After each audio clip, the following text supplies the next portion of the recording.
In 1995, a CIA analyst sat in a secure conference room at Langley, Virginia, staring at a report that should never have existed. For 23 years and $20 million, the United States government had trained soldiers to close their eyes, quiet their minds, and describe military targets thousands of miles away, using nothing but thought. The program was called Stargate. And when Congress finally forced the CIA to release its evaluation, the agency's own statistician concluded something that tore the scientific community apart. The results were statistically significant. They worked, and nobody could explain why. It started with fear. In 1972, CIA intelligence officers received classified reports that the Soviet Union was pouring millions of rubles into psychic research. Laboratories in Leningrad and Moscow were running experiments on telepathy, psychokinesis, and something called remote perception, the alleged ability to describe distant locations using nothing but the mind. Whether it was real didn't matter to the Pentagon. What mattered was that the Soviets believed it was real, and in the logic of the Cold War, belief was enough to justify a countermeasure. The CIA turned to two laser physicists at the Stanford Research Institute in Menlo Park, California, Harold Puthoff and Russell Targ. Their mandate was simple but extraordinary: determine whether remote viewing had any basis in measurable reality. The budget was classified. The timeline was open-ended. And the first test subject was already waiting. His name was Ingo Swann, a New York artist with no military background, no security clearance, and no obvious reason to be inside one of America's most prestigious research facilities. But Swann claimed he could perceive locations he had never visited, and Puthoff was willing to test that claim under laboratory conditions. On June 8, 1972, Ingo Swann sat in an electromagnetically shielded room at the Stanford Research Institute. Puthoff and Targ handed him geographic coordinates, just latitude and longitude, nothing else. No maps, no photographs, no contextual clues of any kind. Swann closed his eyes and began describing what he saw. The coordinates pointed to a location in the southern Indian Ocean. Swann described a small island, its shape, its rocky terrain, a cluster of low buildings near the coast. When the researchers checked his description against classified satellite imagery, Swann had accurately described a French-Australian meteorological station on the Kerguelen Islands, a location he had never visited, never studied, and almost certainly never heard of. They repeated the protocol hundreds of times over the following months. Coordinates in, descriptions out. Cross-referenced against ground truth. The hit rate was never perfect. No one involved ever claimed it was. But it was consistent, and it was far above what statistical chance could explain. Then Swann did something that stunned even his handlers. In 1973, during an informal session, he turned his attention to Jupiter. He described a ring system around the planet, 6 years before the Voyager 1 spacecraft confirmed in 1979 that Jupiter had rings. The CIA increased funding immediately. The second test subject made the intelligence community genuinely uncomfortable. Pat Price was a former police commissioner from Burbank, California, who volunteered for the program in 1973. During a routine session, Puthoff gave Price coordinates for a location in Virginia. The intended target was a mundane campground, low stakes, easy to verify. Price described the campground accurately. Then he kept going. He said his perception had drifted to a nearby location, and he began describing an underground military facility built into a mountain. He detailed a command center, communication relay equipment, and referenced specific operational code names. The coordinates Price had drifted to matched a classified NSA signals intelligence station at Sugar Grove, West Virginia. Price described details about the facility that were accurate, details that had never been published anywhere in any form. The NSA launched an internal security investigation, convinced there had been a leak. There hadn't been, but here's what really shifted the program's trajectory. Price then directed his remote viewing toward the Soviet Union. He described a military research facility in the northern Ural Mountains, its layout, its purpose, its equipment. Years later, when high-resolution satellite imagery became available, his descriptions were confirmed as substantially accurate. The CIA classified the program at a higher level and expanded its budget. By 1978, the program had outgrown academic research. The Defense Intelligence Agency took operational control and relocated the entire unit to Fort Meade, Maryland, the same installation that houses the National Security Agency. This was no longer an experiment. It was an intelligence asset. The program cycled through code names the way a fugitive changes aliases. Gondola Wish became Grill Flame. Grill Flame became Center Lane. Center Lane became Sunstreak. Sunstreak finally became Stargate. Each rename followed standard security protocol. When a designation was compromised or leaked, they burned it and started fresh. At Fort Meade, the remote viewers were no longer scientists or civilian volunteers. They were active-duty military personnel with top-secret security clearances, trained in a rigid protocol that Ngo Swan himself had designed.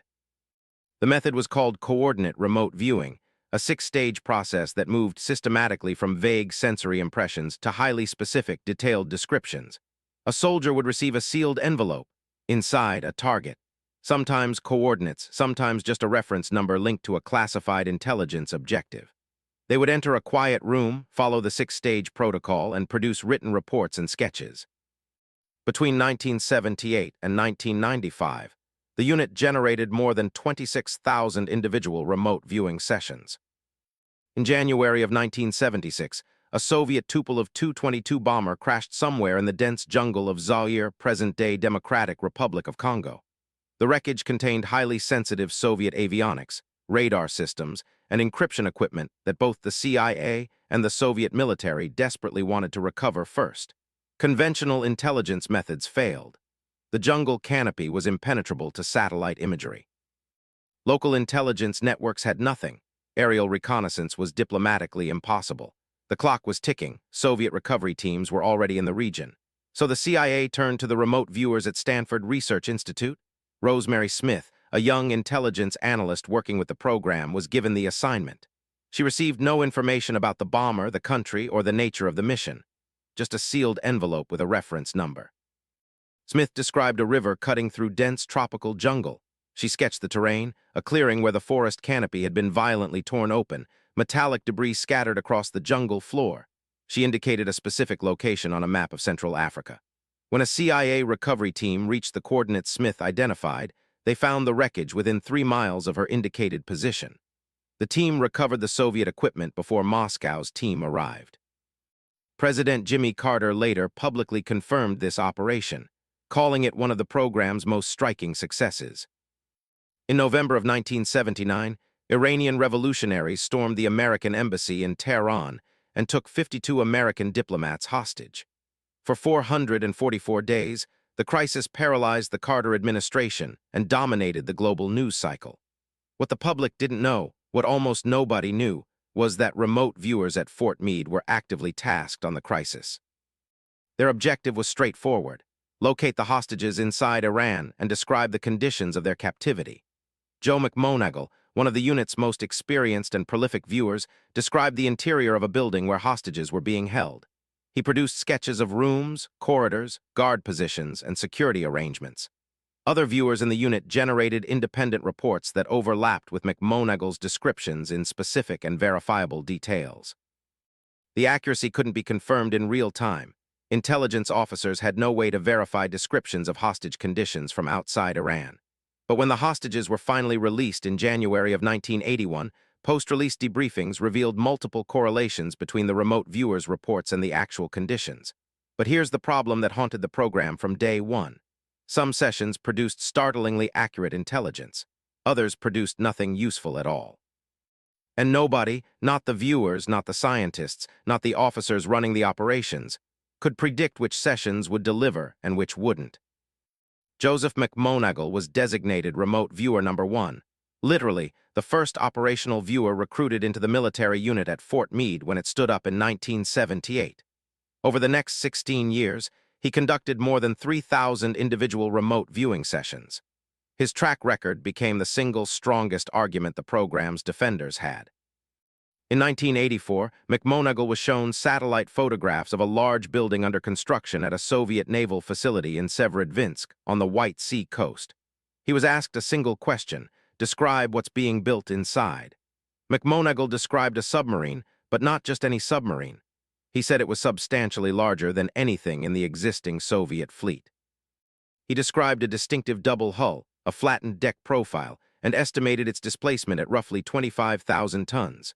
4 months later, satellite imagery captured the launch of the Typhoon-class submarine, the largest submarine ever built by any nation, displacing 48,000 tons submerged.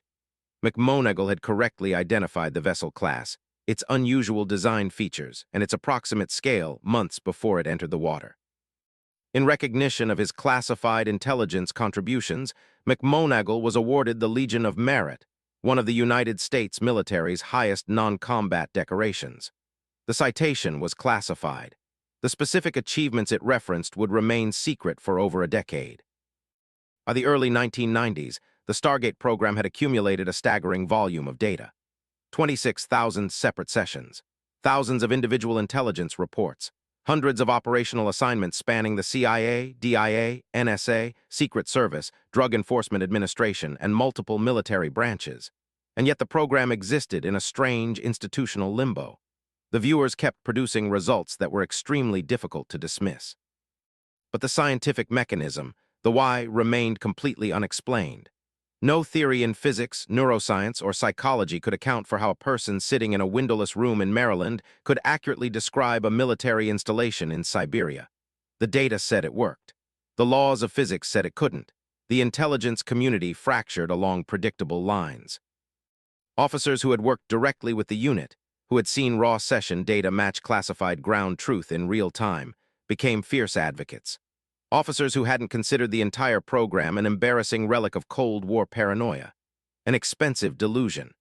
In 1995, with the Soviet Union dissolved and defense budgets under severe pressure, Congress demanded a final accounting. The CIA was ordered to commission a rigorous, independent evaluation of the entire 23-year program. The agency selected the American Institutes for Research, and they made one critical decision. They appointed two evaluators with fundamentally opposing worldviews.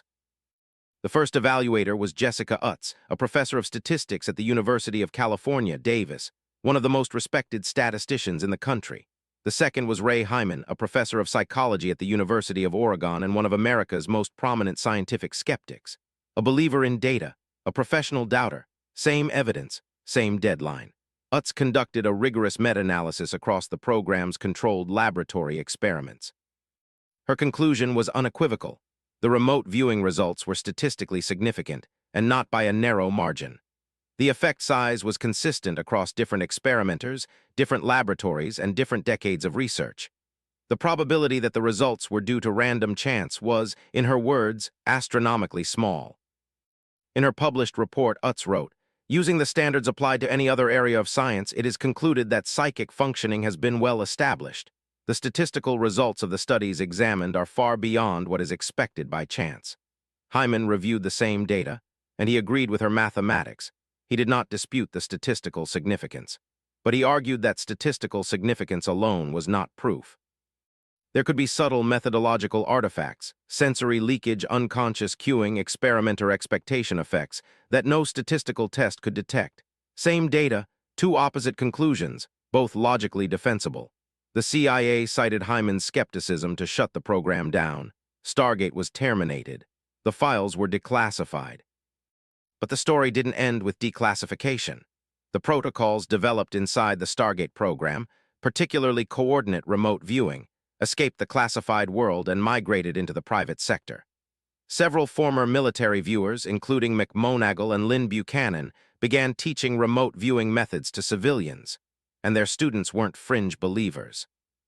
Corporate executives, Wall Street traders, and Silicon Valley entrepreneurs started attending multi-day training workshops, not necessarily because they believed in psychic phenomena, but because the structured protocols forced a specific kind of disciplined, intuitive thinking that had practical applications. Organizations like the Arlington Institute began incorporating modified remote viewing techniques into strategic forecasting programs. The core principles: suppress your analytical assumptions, work with raw first impressions, systematically distinguish signal from mental noise, turned out to map surprisingly well onto the decision science research that Nobel laureate Daniel Kahneman would later popularize in Thinking, Fast and Slow. In 2016, the Windbridge Research Center published peer-reviewed findings showing that trained remote viewers performed significantly above chance under double-blind laboratory conditions. Once again, statistically significant results with no theoretical explanation. The $20 million in 23 years produced something that mainstream science still cannot comfortably categorize, not conclusively proven, not definitively disproven. sitting in the gap between statistical certainty and theoretical impossibility, exactly the space where the most important questions in science have always lived. 26,000 sessions. A downed Soviet bomber recovered from the jungle. A submarine described months before it launched. A statistician who said it worked, and a scientific establishment that still can't agree on what that means. The Stargate files are declassified. You can read every page yourself. The question was never whether the government spent 23 years trying to weaponize the human mind. They did. The question is whether they were right to stop. If this changed how you think about the boundaries of human perception, subscribe, because we go deep on the science that doesn't make it into the textbooks. Drop a comment. Do you think they should have kept the program running?